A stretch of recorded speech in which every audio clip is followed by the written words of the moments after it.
everyone, and welcome back to another episode of 5 Minutes in GI.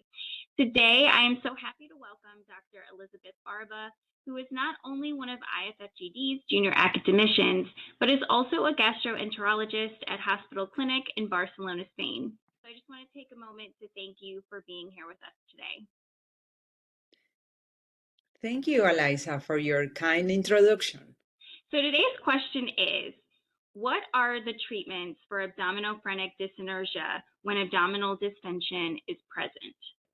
Really, there are treatments available for abdomino-phrenic dyssynergia for patients experiencing objective abdominal distension. But first, let's discuss what abdomino-phrenic dyssynergia is.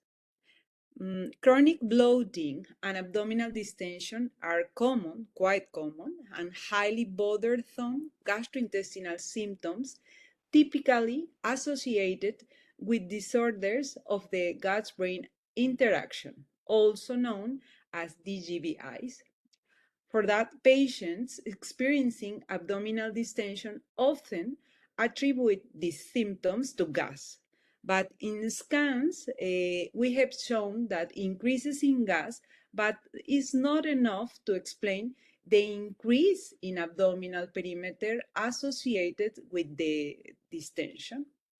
And we've seen that some patients with discrete increments of gas develop distension, but is associated with a somatic response to abdominophrenic dyssynergia that is characterized by diaphragmatic contraction with relaxation of abdominal abdominal wall muscle relaxation.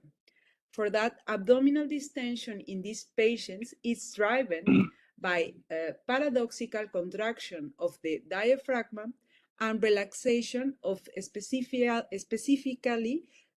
of the internal oblique muscle, leading the introduction of the term abdomino-phrenic dyssynergia, or sometimes defined or APD, to describe this condition. With that, in a study using CT scan, evaluated a small group of patients with IBS or with functional bloating who developed abdominal bloating and distension. And in the results, we showed that the patient exhibits an increase in intestinal gas volume ranging from 100 to 200 milliliters, which don't explain the severity of the abdominal distension, which did not explain the severity of this condition. However, in the CT scan examinations, this patient displayed a diaphragmatic descent and caudoventral redistribution of the abdominal wall and intestinal contents. For that, abdominal distensions in these patients was driven by paradoxical contraction of the diaphragm and relaxation in the internal oblique muscle, leading that term.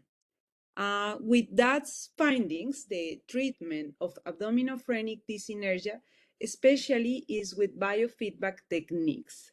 That techniques are focused on exercises enable patient to reduce the diaphragmatic activity and intercostal muscles and increase the activity of abdominal wall muscles. And this response correlates with diaphragm elevation and decrease the abdominal girth. Patients must do the exercises every day at home and repeat with every meal.